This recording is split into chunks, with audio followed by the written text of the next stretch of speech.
It's news time. Information is power. Be current. The news headline: Niger. No Nigerian Senator Kalu didn't tell reporters he would ensure detained Biafra separationist leader spends the rest of his life in prison.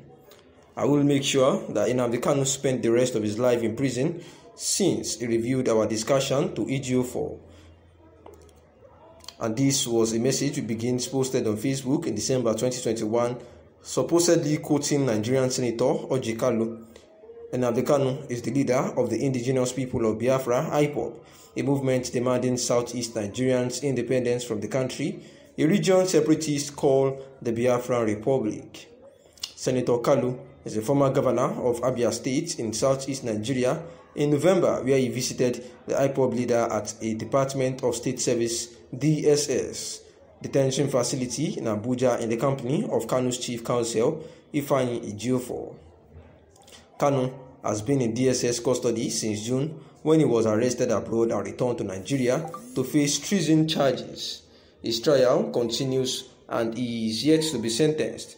The Facebook message claims that Kalu told journalists in Abuja that he will punish Kanu for revealing details of their discussion during the visit with Ejiofor. When I met Nnamdi Kanu, I asked him why he didn't stay back when the soldiers came, because it was after that failed attempt that the federal government to start holding me on neck. It quotes him as saying, they gave him money to stop the agitations, but how Nnamdi Kanu escaped is still a surprise to us. This discussion was between me and him, but he has the guts to reveal it to his lawyer. He will remain there forever for this thing he did. But did Kalu really say all of this to journalists in Nigeria's capital?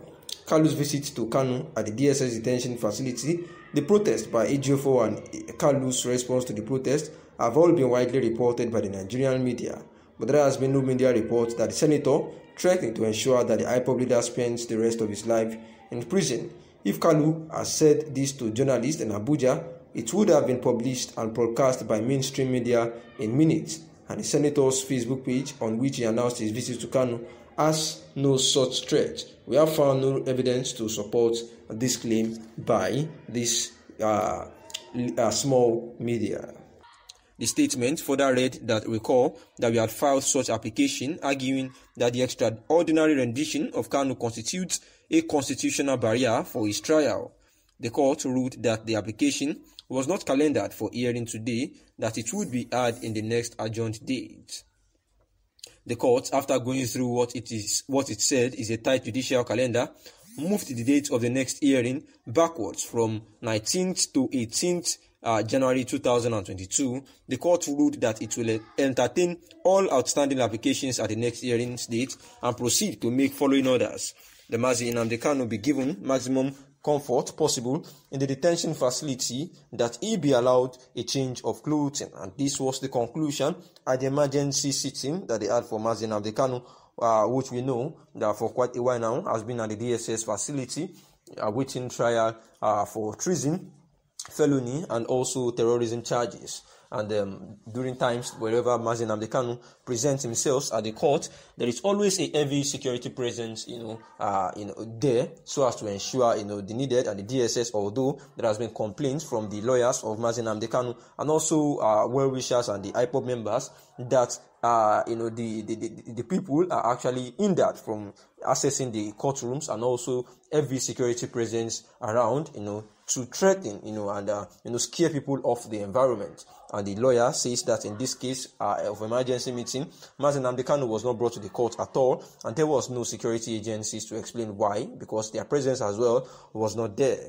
However, it has been said now that the court has, said that they would not be listening, to the plea of the legal counsel of Mazi Nnamdi Kanu, who had said that the case as at now, was not, the court does not have the jurisdiction to continue that trial because Mazi Nnamdi Kanu was unlawfully extradited, from Kenya back to Nigeria, and by that virtue, the court was not supposed to attend, to such a case, by trying Mazi Nnamdi Kanu because of that unlawful extradition of Mazi Nnamdi Kanu back to Nigeria. However, the court had said that this emergency sitting was not meant for this particular case, and that it will be heard, in the next trial, and also said that the court, said that they will be checking into these applications, whenever in the next sitting, and I said that the only thing that the court had actually emphatically, placed mandate on is that Nnamdi Kanu should be granted, good comfort in the detention facility, should be able to change his clothes as when due, and be given proper